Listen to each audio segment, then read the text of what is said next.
Hi everyone. आज मैं बहुत इम्पोर्टेंट टॉपिक पे बात करना चाहती थी, इसलिए मैं डायरेक्टली बात कर रही हूँ आज। एक्चुअली मेरा कुछ दिन पहले किसी से डिबेट डिस्कशन हुआ था इस टॉपिक पर, तो मुझे लगा कि सबसे जानना चाहिए कि मैं सही हूँ या नहीं हूँ। एक्चुअली मैं ये कहना चाहती थी, जो पेरेंट्स हैं, पेट पेरेंट्स हैं, और जो नहीं हैं, जो नहीं जानते कि पेट्स को किस तरह से हैंडल करना चाहिए, किस तरह से उनकी केयर करनी चाहिए, उन्हें नहीं पता। तो हम दोनों के लिए ही ये इम्पोर्टेंट है जानना बात। जब हम अपने पेट को बोन्स देते हैं या स्ट्रीट डॉग को बोन्स देते हैं, स्पेशली वो बोन्स जो खाई हुई होती हैं, तो हम डायरेक्टली अपने अंदर की प्रॉब्लम्स उनके अंदर ट्रांसफ़र कर रहे होते हैं। सेकंड थिंग इज़ दैट कि इनको जब हम बोन्स देते हैं, कुक्ड बोन जो होती हैं, जो बनाई हुई होती है, नॉन वेज जो बनता है हमारे घर में वो बनाया हुआ होता है, वो वाली बोन्स हम जब अपने पेट्स को या स्ट्रीट डॉग्स को देते हैं तो उससे बहुत प्रॉब्लम होती है भाई। जब वो ये पकी हुई बोन्स खाते हैं तो उनको उनका चॉकिंग हो जाती है, वॉमिटिंग होती है। मेरे पास भी फीमेल पेट है, तो उसको जब मैंने फर्स्ट टाइम दिया था एक बार, जब ये छोटी थी, इतनी भी छोटी 1 ईयर्स की थी, तो तब मैंने इसको ये दिया था। तो इसने सेम डे पे वॉमिट कर दिया था, तो उस टाइम मुझे नहीं समझ आया था। सेकंड टाइम भी जब मैंने इसको दिया तो इसने फिर वॉमिटिंग करी, लेकिन नेक्स्ट डे में करी, वो भी आधी रात को जब हम सो रहे थे। तो सुबह उठ के मैंने वो वॉमिट चेक करी तो उसमें बोन थी, और फर्स्ट टाइम पे भी बोन ही थी। थर्ड टाइम मैंने फिर दिया तो फिर इसने वॉमिट करी, ठीक है। और तीसरी चीज़ क्या होती है, चॉकिंग हो जाती है, वॉमिट होती है। और जो आपने देखा होगा कि तीसरी चीज़ क्या है कि आपने ह्यूमंस की इंटेस्टाइन देखी है, स्मॉल इंटेस्टाइन।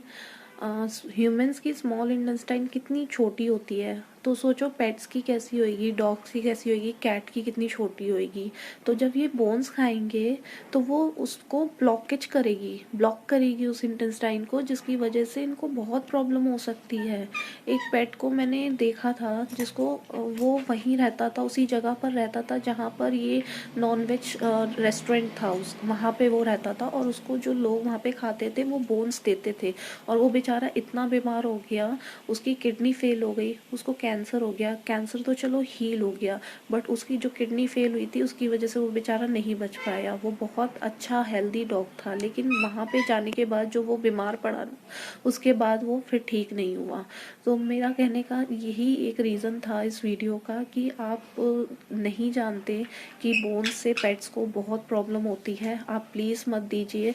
आप पेट पेरेंट्स नहीं हैं तो प्लीज़ आप कहीं पे भी बोन्स अगर आपके घर में बचती है खाई हुई, तो आप ऐसी जगह में फेंकिए जहाँ पर वो उनकी रीच से बाहर हो, वो वहाँ तक ना पहुँच सके, तो इस जगह पर फेंकिए। पेट पेरेंट्स जो है वो मेरी बात को बहुत अच्छे से समझ जाएंगे। जो पेट पेरेंट्स नहीं है, आप सबसे रिक्वेस्ट है प्लीज़ ऐसा मत करिए, इनको बहुत प्रॉब्लम होती है। आप नहीं, हम हर किसी को नहीं रोक सकते, लेकिन कुछ को रोक सकते हैं।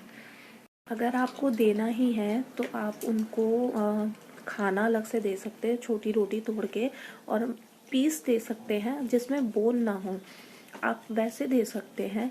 जो पेट पेरेंट्स हैं वो भी, और जो नहीं जानते उनके लिए भी मैं बता रही हूँ कि उनको बोन नहीं दे प्लीज़।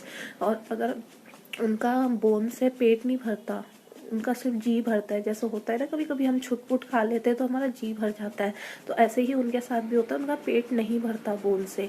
तो आप ऐसी जगह पे बोन्स डालिए जहाँ पे उन वो ना पहुँच सके, और उनकी बहुत से बाहर हो, किसी ऐसी गार्बेज में जहाँ पर वो ना पहुँच सके। हमारे यहाँ पे गार्बेज, जो चीज़ रिसाइकल होनी होती है वो रिसाइकल हो जाती है, और जो चीज़ नहीं हो सकती उसको वो डिस्ट्रॉय कर देते हैं।